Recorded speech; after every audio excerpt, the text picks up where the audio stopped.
தலைவர் சொன்னது போல இனி காவல்துறைக்கு மட்டும் இல்லை தமிழக முதல்வருக்கும் தூக்கங்கிறது இனிமேல் இருக்காது. இப்போ அண்ணாமலை அவர்கள் வந்து இந்த ஆர்ப்பாட்டம் அப்படின்னு அறிவிச்சோன்னே ஆளும் அரசு வந்து அப்படியே பதறி போயிட்டாங்க. ஆர்ப்பாட்டம் நேற்று அறிவிச்சிருக்கோன்னா முதல் நாள் நைட்டே போய் நிர்வாகிகள் கட்சி நிர்வாகிகள் வீட்டில் உட்கார்றது, கட்சி நிர்வாகிகள் எல்லாத்தையும் வீட்டில் ஹவுஸ் அரெஸ்ட் பண்ணுறது, எதுக்கு இந்த வேலை? இந்த மாதிரி இன்னும் என்னன்னா நேற்று அரெஸ்ட் பண்ணவங்களை எல்லாம் கொண்டு போய் வைக்கிறதுக்கு மண்டபம் இல்லை. மண்டபம் இல்லாமல் சும்மாவே வண்டியில் வச்சு 2 மணி நேரம் சுற்றுன்னு சுற்றிட்டு ஓரமாக இறக்கி விட்டுட்டு போகிறாங்க. எதுக்கு உங்களுக்கு இந்த பயம்? நாங்கள் என்ன கேட்குறோன்னா, இந்த சுறுசுறுப்பை, இந்த முனைப்பை வந்து இங்கே எத்தனை விஷயங்கள் வந்து சட்டத்துக்கு புறம்பான விஷயங்கள் நடந்துகிட்டு இருக்கு, அதுக்கு இந்த காவல்துறையை நீங்கள் முடிச்சு விடணும்ல. நீங்க சொல்றதுன்னா திமுக வந்து பாஜக பார்த்து பயப்படுது. கண்டிப்பா பயத்தினோட வெளிப்பாடு தான் இது. நேற்று வந்து நாங்க பண்ண ஆர்ப்பாட்டத்தோட விளைவா டாஸ்மாக் 5:30 மணிக்கெல்லாம் விடுறாங்க. பொதுவா என்ன பண்ணுவாங்க அப்படின்னா லேடிஸை மட்டுமாவது 6 மணிக்கு விட்டுருவாங்க. ஆனா நீங்க வந்து நேற்று லேடிஸையும் அனுப்பாம நேற்று அண்ணாமலை அவர்கள் இருந்த மண்டபத்தில் இதே பிரச்சனை. நிறைய மண்டபங்கள்ல அவங்கவுங்க எடுத்து வீடியோ எடுத்து போட்டுருந்தாங்க. இப்போ ஒரு பஸ்ல ஏற்றி என்ன பண்றாங்கன்னா, கிட்டத்தட்ட அந்த ராஜரத்னம் ஸ்டேடியம் இருக்கு பாருங்க, அங்கேருந்தே எங்களை கிட்டத்தட்ட 1 மணி நேரத்துக்கு மேலே பஸ்ல வச்சு சுத்திக்கிட்டே இருக்கிறாங்க. நாங்கள் கூட அங்கே இருக்கிற அந்த பஸ்ஸில் இருக்கிற காவல்துறை அதிகாரிகிட்ட கேட்டோம், ஏன் சார் எங்களை இன்னும் சென்னையை சுற்றி காட்டுறீங்களா, எதுக்கு சார் எங்களை பஸ்ஸில் வச்சு இப்படி சுற்றிக்கிட்டே இருக்கிறீங்க அப்படின்னா அவருக்கு பதில் இல்லை. வானதி அக்கா போனவங்களே அப்படிதான். அப்போ வானதி அக்கா என்ன பண்ணாங்க, நீங்கள் எங்களை இறக்கி விட்டீங்களே, நான் இங்கேருந்து நடந்துதான் போவேன் அப்படின்னு அக்கா வந்து ஒரு பேரணி மாதிரி நடந்து போகிறாங்க பெரிய கூட்டத்தோட. அப்போ எந்த அளவுக்கு வந்து அதாவது காவல்துறை வந்து எப்படி வந்து இந்த இடத்துல வந்து ஒரு பகடைக்காயாக உபயோகப்படுத்தப்படுறாங்க. ஏன்னா அவங்களோட மனசாட்சிக்கு தெரியுது. அப்போ அவங்க காவல்துறையில் இருக்கிறவங்களே பயங்கரமான ஒரு அதிர்ச்சி. ஏன்னா அவங்களுக்கான அன்றாட வேலைகள் இருக்குது, அவங்களுக்குன்னு சட்டம் ஒழுங்கு பிரச்சனைகள் இருக்குது. அதெல்லாம் விட்டுட்டு கிட்டத்தட்ட நேற்று ராஜரத்னம் ஸ்டேடியம் கிட்ட பார்த்தீங்கன்னா கிட்டத்தட்ட 500லேருந்து ஒரு 700-800 போலீஸை குமிச்சு வச்சிருக்காங்க. அப்போ அவங்கவுங்களாம் வேலை பார்க்குற பகுதியில் சட்டம் ஒழுங்கு பிரச்சனை வந்தால் என்ன பண்ணுவாங்க? அப்போ உங்களுக்கு பயங்கரமான பதட்டத்திலையும் பயத்திலையும் தானே இருக்கீங்க, இவங்க என்னமோ பண்ணிடுவாங்க அப்படின்ட்டு. ஆனால் அவங்க சைடு என்ன சொல்கிறாங்கன்னா, எங்களுடைய எதிரி 2026 அதிமுக தான் அப்படின்ட்டு அப்படி சொல்லிக்கலாம். நான் என்ன சொல்கிறேன், நீங்கள் பாஜக பார்த்து பயப்படலன்னா சரி நீங்கள் ஆர்ப்பாட்டம் தானே பண்ணிட்டு போங்க. இல்லை அண்ணாமலை வராரா, ஐயோ ஒரு 10,000 பேர் வந்துட்டானா போச்சுடா அப்படின்ட்டு நீங்கள் பைக்கில் போகிறீங்கன்னா கருப்பு சட்டை போட்டவன், நேற்று கருப்பு சட்டை போட்டவன் கட்சிக்காரனை எல்லாருனாலும் மறைச்சிட்டாங்க. ரோட்ல நடந்து போறீங்களா, ஆரஞ்சு துண்டு போட்டிருக்கிறீங்களா புடி. இது காவல்துறை வந்து கடுமையான அவஸ்தைக்கு உண்டானாங்க. அது வந்து அப்பட்டமா தெரிஞ்சது.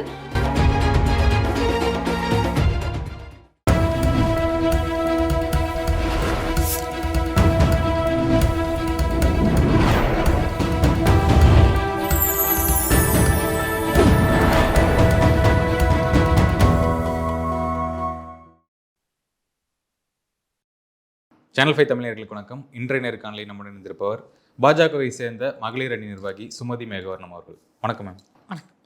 இப்போது டாஸ்மாகில் 1000 கோடி ஊழல், அதற்காக வந்து பாஜகவினர் நேற்று போராட்டம் பண்ணியிருந்தீங்க, கைதுமாகி இப்போ வெளியே வந்திருக்காங்க. அப்படிங்கும்போது இந்த ஊழல் பற்றி செந்தில் பாலாஜி அவர் சொல்கிறது என்னென்னா, ஆதாரமற்ற சொற்கள் தான் நீங்கள் பேசுகிறீங்க அப்படிங்கும்போது சொன்னால், இன்னொரு குற்றச்சாட்டு என்ன வச்சாருன்னா, இடி அறிக்கை விடுறதுக்கு முன்னாடியே அண்ணாமலை அவருக்கு வந்து எப்படி தெரியும் 1000 கோடி அப்படின்னு சொல்கிறார். அதற்கு பதில் நாங்கள் என்ன கேட்குறோம் அப்படின்னா, ஊழல் நடந்துச்சா இல்லையா? இங்கே ஊழல் டாஸ்மாகில் நடந்துட்டு இருக்கு அப்படிங்கிறது அப்பட்டமாக வெளிப்படையான ஊழல். இது யாரை சாமானிய மக்களை போய் கேட்டிங்கனாலும் தெரியும். பாட்டிலுக்கு 10 ரூபா வாங்குறாங்க, 20 ரூபா வாங்குறாங்க, 30 ரூபா வாங்குறாங்க. 24 மணி நேரமும் சரக்கு கிடைக்குது. அஃபீஷியல் ஹவர்ஸை தாண்டி போனோம்னா குவார்டர் ரேட்டை டபுளாக பண்ணுறாங்க, இல்லை சில இடங்களில் 50 ரூபா கூட வைக்கிறாங்க. இப்படி எல்லா இடங்கள்லையும் வீடியோ எடுத்து போட்ட மணியமாக தான் இருக்காங்க மக்கள். அப்போ இந்த காசுலாம் எங்கே போகுது? டாஸ்மாகில் இந்த மாதிரி கலெக்ஷன்ஸ் இல்லீகலாக வந்துட்டு இருக்கு. இது இல்லாமல் இவங்க வந்து அங்கேருந்து பாட்டிலிங் வர்றதுலே ஆகட்டும், அங்கேருந்து இங்கே வந்த நம்பர்லே ஆகட்டும், எல்லாமே வந்து டேலி ஆகலை. குடோன்லேருந்து வந்த ஒரு நம்பர் ஆகட்டும், அங்கே ஃபேக்ட்ரியிலேருந்து வந்த நம்பர் ஆகட்டும், இங்கே டாஸ்மாகில் இருக்க நம்பரும் டேலி ஆகலை அப்படின்னா அப்போ எங்கேருந்து ஏன் எப்படி அந்த சரக்கு பாட்டிலாம் வந்து டப்ளிங் ஆகுது, இல்லை நம்பர்ஸ் வந்து மாற்றுறாங்க அப்படின்னா அப்போ எங்கே ஏதோ நடந்திருக்குல்ல, எல்லாமே பர்ஃபெக்டாக டேலி ஆச்சுன்னா அங்கே எதுவும் ஊழல் நடக்கலைன்னு அர்த்தம். அப்போ இது வந்து அங்கே வந்து சொல்லியிருக்கிறாங்க. அவங்க பேசுகிறப்ப நாங்கள் என்ன சொல்கிறோம், இந்த 1000 கோடி ஊழல்ங்கிறதே கம்மி. ஏன்னா இவங்களோட இந்த டாஸ்மாக்கு இவங்க ஆத்தென்டிகேட்டடாக கொடுக்குற வருமானம் வந்து ஒரு வருஷத்துக்கு 50,000 கோடின்னு சொல்கிறாங்க. இப்போ ஒரு வருஷத்துக்கு 50,000 கோடினா இவங்க அதுக்கு ஈக்குவலாக இந்த 3 வருஷத்தில் ஒவ்வொரு வருஷத்துக்கு 50,000 கோடினா இது 1.5 லட்சம் கோடியிலேருந்து 2 லட்சம் கோடிக்கான ஊழலாக இது இருக்கும். இது இந்தியாவில் அந்த சத்தீஸ்கர், டெல்லி இதெல்லாம் தாண்டி இது இந்தியாவையே உழுக்கக்கூடிய ஒரு மிகப்பெரிய ஒரு ஸ்கேமாக இது வரும் அப்படின்றதுல எந்த சந்தேகம் கிடையாது. ஏன்னா இந்த 4 வருஷம் இந்த டாஸ்மாகில் நடக்கிற அநியாயம் அப்படிங்கிறது வந்து வேற எங்கேயுமே கிடையாது.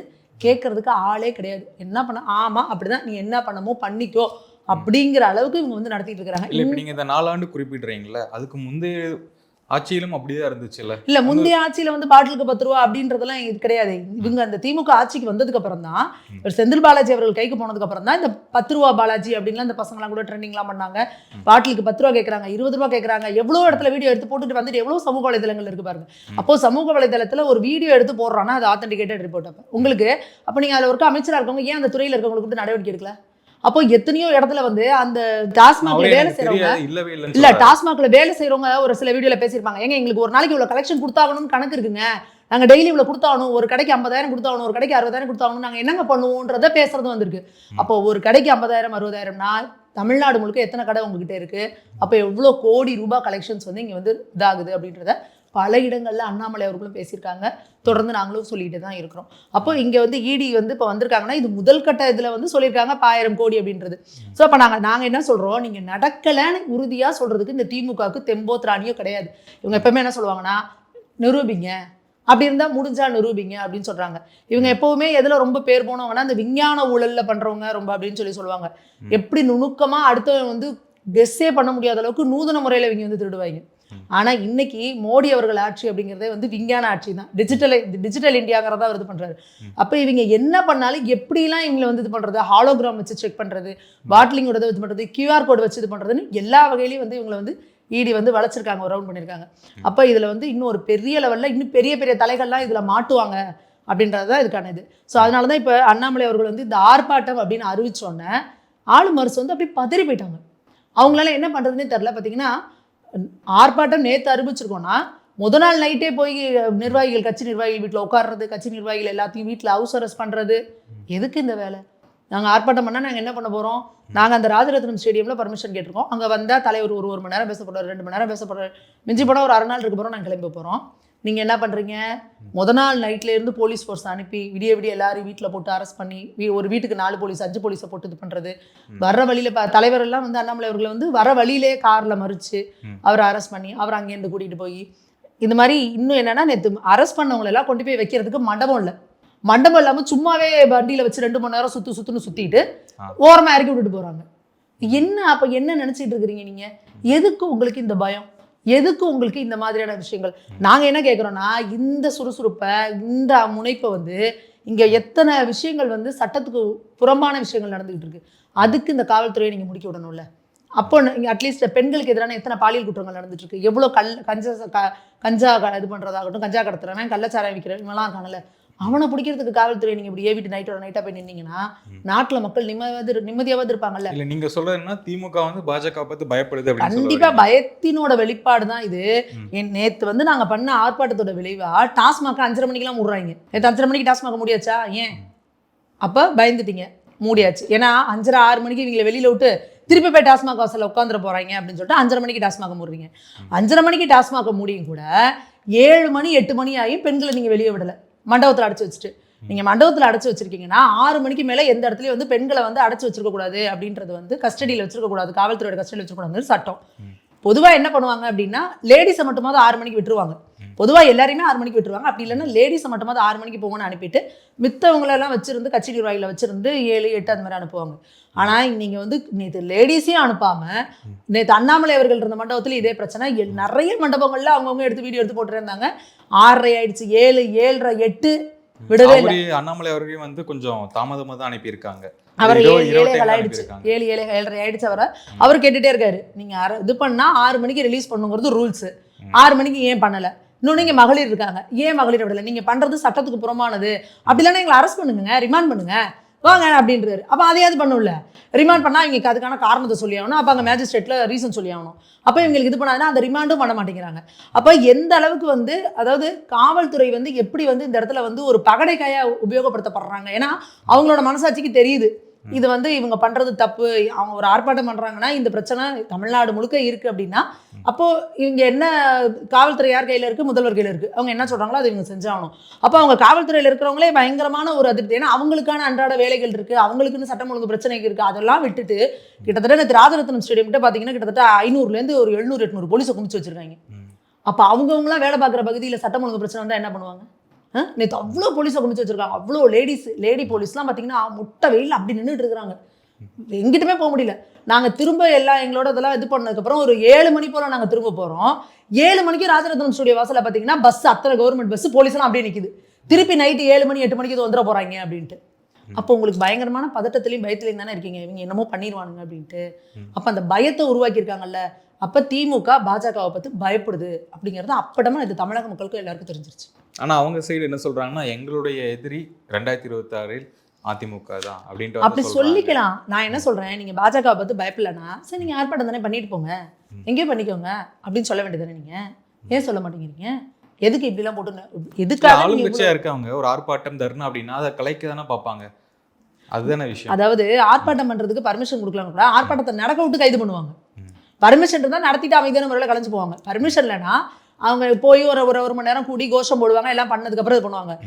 திமுக அரசு என்ன பண்ணுதுன்னா, இங்கே ஒரு 200 பேர் கூட்டிட்டான், ஒரு 500 பேர் கூட்டிட்டான், இல்லை அந்த தெருமுக்குள்ள ஒரு 1000 பேர் வந்துட்டான், இல்லை அண்ணாமலை வராரா, ஐயோ ஒரு 10,000 பேர் வந்துட்டானா போச்சுடா அப்படின்ட்டு அந்த இடத்துக்குள்ளே வரவிடாம, இப்போ நீங்கள் ராஜரத்னம் ஸ்டுடியோக்கு போகணும், ஸ்டேடியத்துக்கு போகணும்னா எந்தெந்த பக்கம்லாம் பாதம் இருக்கோ எல்லா சைட்லேயும் போலீஸ் நிற்குது.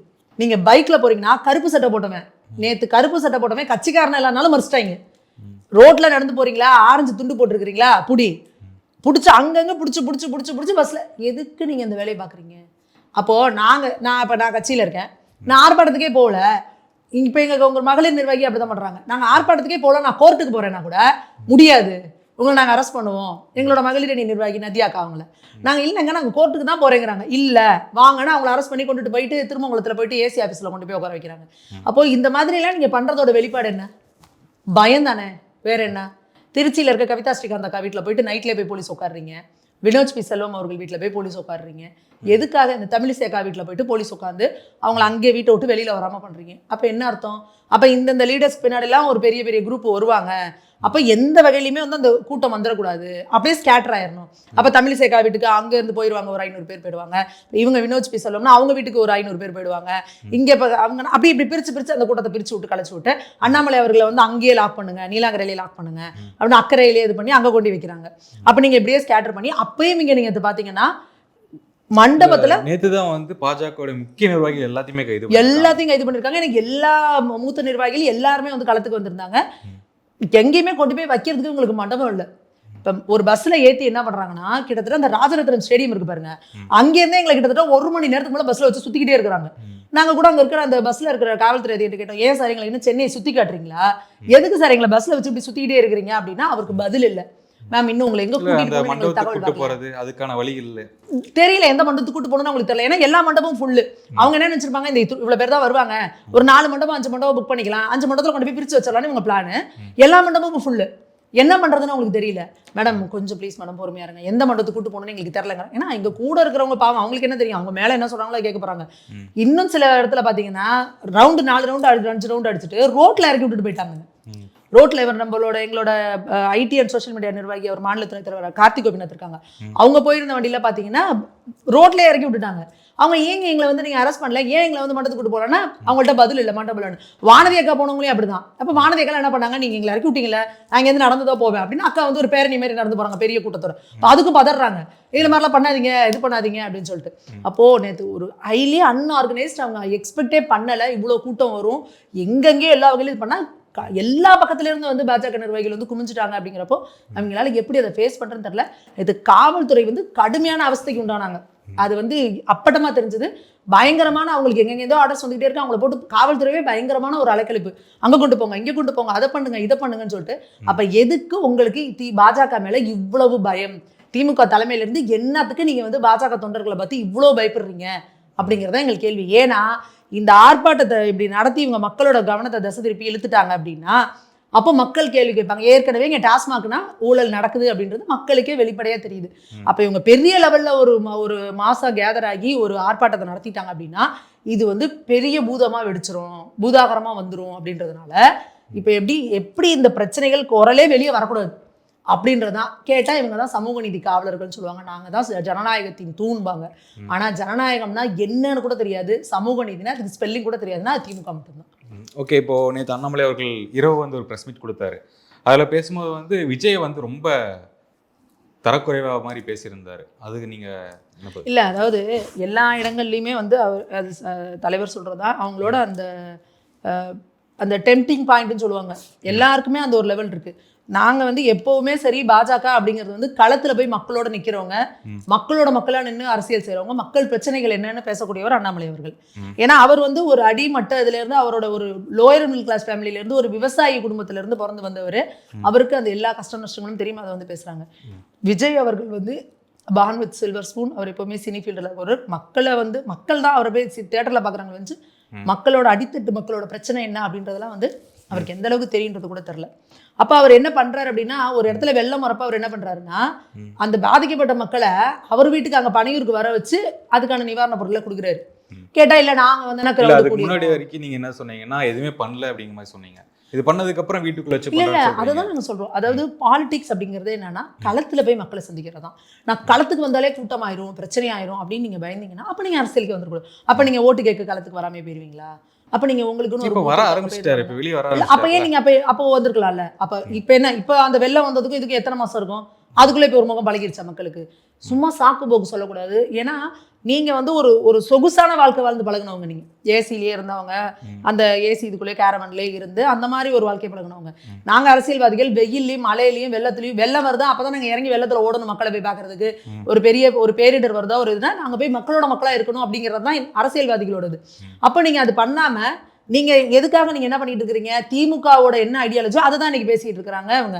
அதுல என்ன பண்றாங்கன்னா, முழுக்க முழுக்க திமுகவை மட்டுமே சொன்னோம் அப்படின்னா நமக்கு பிரச்சனை வந்துருன்னு அப்படியே சைட்ல ஒன்றியம்னு அப்படியே மேல ஒரு அடி கீழே ஒரு அடி அப்படின்ற மாதிரி ஒரு அரசியல் வந்ததுல இருந்து அதான சொல்றீங்க. இல்ல அதுதான் ஐடியாலஜிக்கல் எனிமி பாஜகன்னு சொல்லிட்டாரோ. இல்ல அவர் பாஜகன்ற பேரதே சொல்றது கிடையாது. அது என்னது பாசிசம் பாயாசம் இப்படி ஜாடையா தான் பேசிட்டு இருக்காரு. இன்னமுமே அவர் அரசியல்ல திமுக, உதயநிதி, ஸ்டாலின், அண்ணாமலை, மோடிஜி அதான் சொல்றேன். இப்ப பாருங்க எத்தனை கட்சியை தொடர்ந்து 2 வருஷம் முடிஞ்சிருச்சா? இப்பதான் வாயே திறந்துருக்காரு.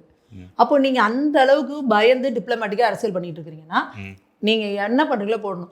அதை விட்டுட்டு இங்க களத்துல இறங்கி உட்காந்துட்டு ஒரு மனுஷன் இங்க ஒரு மக்களுக்கு ஒரு மாற்றம் வரணும் அப்படின்றதுக்கான செருப்பு போட மாட்டேன் அப்படின்னு இன்னைக்கு எவ்வளவு வெயில் கொளுத்திட்டு இருக்குன்னு உங்களுக்கு தெரியும். எங்க போனாலும் செருப்பு போடாம தான் போறாரு. டெல்லிக்கு மீட்டிங் போறாரு. டெல்லியில எவ்வளவு பண்ணின்னு உங்களுக்கு தெரியும். டெல்லியிலயும் அவரை வெறுங்காலோட தான் போய் நிற்கிறாரு. அப்படி ஒரு சங்கல்பத்தோட இறங்கி களத்துல வேலை பார்த்துட்டு இருக்க ஒரு மனுஷனை நீங்க உட்காந்து அறிக்கை விட்டுட்டு கடுப்பேத்திட்டு இருந்தீங்கன்னா அப்ப யாருக்குமே அவங்களுக்கான ஒரு அந்த இது இருக்கதான் செய்யும். சொல்லிட்டாரு, நீங்க உட்காந்து இந்த மாதிரி உட்காந்து பண்ணிக்கிட்டு நீங்க என்ன கேள்வி கேட்க ஆள் கிடையாதுங்கன்னு சொல்லி முடிச்சிட்டாரு. அவ்வளவுதான். நீங்க சினிமால நடிக்கிறீங்க, சினிமால எப்படி வேணா நடிக்கிறாங்க. இப்ப நீங்க சொல்றீங்க சினிமா எப்படி வேணா நடிக்கிறாங்க, அது ஏன் ஹீரோயினை இப்படி பண்றீங்க அப்படி பண்றீங்க கில்றீங்க அப்படிங்கிற மாதிரிலாம் சொன்னாரு. ரொம்ப தரம் தாழ்ந்து போகுது இல்ல? அவர் அந்த கோவத்துல வச்சு அதை தான் சொல்றேன்ல. அவர் நேத்தே சொல்லிட்டாரு எல்லாத்துக்கும் ஒரு அளவு இருக்குங்க அப்படின்ற சொல்லிட்டாரு. இல்ல நம்ம ஒரு எக்ஸாம்பிள் எடுத்துட்டோம்னா திரைத்துறை உச்சமா இருக்கிற ரஜினிகாந்த் இருக்காரு, அரசியலுக்கு வரேன்னு சொன்னா அவரும் அந்த மாதிரி படங்கள் நடிச்சிருக்காரு. விஜயகாந்த் வந்தவரும் நடிச்சிருக்காரு. சரத்குமார் பண்ணியிருக்காரு. நான் ஒரு சமூக வலைதளங்களை பார்த்தேன், என்னன்னா விஜய் வந்து இவ்வளவு சொல்றீங்களா அண்ணாமலைஜி, உங்க கூட இருக்காருல சரத்குமார், அவர் என்னென்ன பண்ணாரு பாருங்கன்னு சொல்றாங்க. அதுதான் சொல்றேன், சினி ஃபீல்டுல எல்லாரும் நடிச்சவங்க தான். ஆனா தலைவரை பொறுத்த வரைக்கும் என்னன்னா நீங்க இந்த மாதிரிலாம், அதாவது அந்த மாதிரிலாம் நாங்க பண்ணிட்டு இல்லைன்னு சொல்றாரு. நீங்க போய் சினிமால அந்த மாதிரிலாம் பண்ணி நடிக்கிறாங்க, காசு வாங்குறாங்க, அந்த மாதிரி பண்ணிட்டு இருக்கீங்க. நாங்க இங்க அந்த மாதிரி அவ்வளவு அந்த மாதிரி ஒரு இது கிடையாது அப்படின்றத ஒரு தலைவர் சொல்றாரு.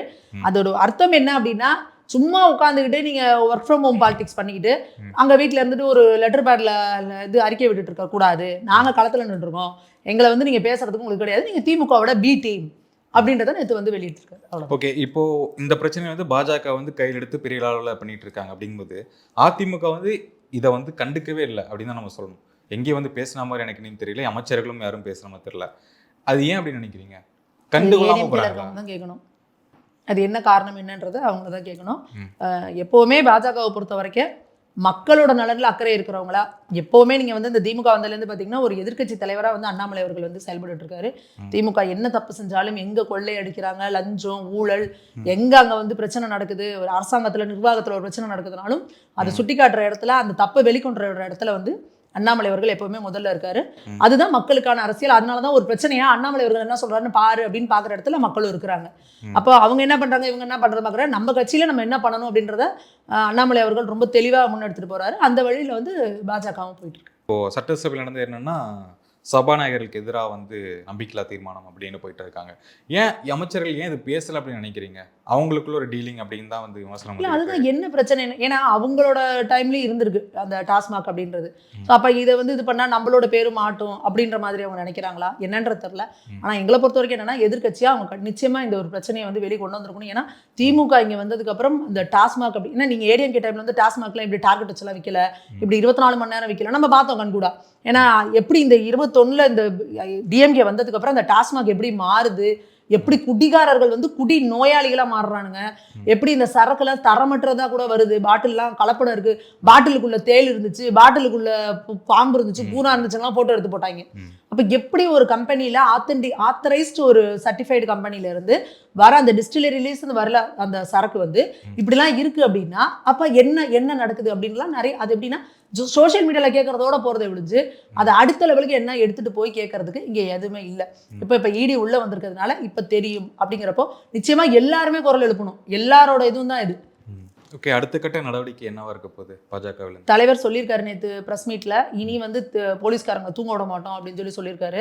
ஆல்ரெடி இன்னைக்கு காலையிலேருந்தே போலீஸ்லாம் தூங்காமல் வேலையை ஆரம்பிச்சிட்டாங்க. தலைமைச் செயலகத்தெல்லாம் போட்டிங்கன்னா போகிற வெளியிலலாம் எல்லாரையும் மறைச்சு வெள்ளை சட்டை போட்டிருக்கியா, கருப்பு சட்டை போட்டிருக்கியா, என்ன கொடி போட்டிருக்கிற எல்லாம் பார்த்து பஸ்ஸு கார் எல்லாத்தையும் செக் பண்ணி அனுப்புகிறாங்க. தலைவர் சொன்னால் நிச்சயமாக அதை செய்வார். தூக்கத்தை கெடுக்கணுன்னாரு, தூக்கம் கெடுக்க ஆரம்பிச்சிட்டாரு. தலைமைச் செயலகத்தை முற்றுகையிடுவோமா, முதல்வர் வீட்டை முற்றுகையிடுவோமா, டாஸ்மாகை முற்றுகையிடுமா தெரியாது. இனி வந்து அறிவிப்பில்லாத போராட்டங்கள் சடனாக எங்கே வேணா இருக்கும் அப்படின்றத சொல்லியிருக்காரு. தமிழகம் முழுக்க எங்கே வேணா நடக்கும் அப்படின்னு சொல்லியிருக்காரு. ஸோ அதுக்கான அறிவிப்புகள்னால் எங்களுக்கு தகவல்கள் வரும், உங்களுக்கு செய்திகளாக கிடைக்கும். செய்திகளாக இனி எங்கெங்கே பண்ணாங்க, பாஜக இறங்கி போனாங்க, இது பண்ணாங்க அப்படின்றதெல்லாம் வரும்னு இருக்காங்க. அது மட்டும் இல்லாமல் தலைவர் இன்னொரு விசேஷமான விஷயத்தையும் சொல்லியிருக்காரு. டாஸ்மாகில் போய் ஸ்டாலின் அவர்களோட படத்தை ஓட்டுவோம் அப்படின்னு சொல்லி மகளிர் அணி நிர்வாகிகளை வச்சு ஓட்டுவோம், எங்கள் மகளிரை ஓட்டு. ஏன்னா எங்கள் மகளிரை வந்து நீங்கள் இப்படி 7 மணி 8 மணி வரைக்கும்லாம் அடைச்சி வச்சு நீங்கள் வந்து இது பண்ணுறீங்க, இப்போ எங்கள் மகளிரை வச்சு நாங்கள் அதை ஒட்ட வைப்போம் அப்படின்னு சொல்லியிருக்காங்க. இன்றைக்கி சில பாஜக மகளிர் அணி நிர்வாகிகள் அந்த வேலையை ஆரம்பிச்சிட்டாங்க. ஆல்ரெடி டாஸ்மாக்லாம் போயிட்டு ஒட்ட ஆரம்பிச்சிட்டாங்க. அதனால் தலைவர் சொன்னது போல் இனி காவல்துறைக்கு மட்டும் இல்லை, தமிழக முதல்வருக்கும் தூக்கங்கிறது இனிமேல் இருக்காது அப்படின்றது ரொம்ப 100%. ஓகே, தொடர்ந்து பேசும் மிக்க நன்றி. வணக்கம். நன்றி.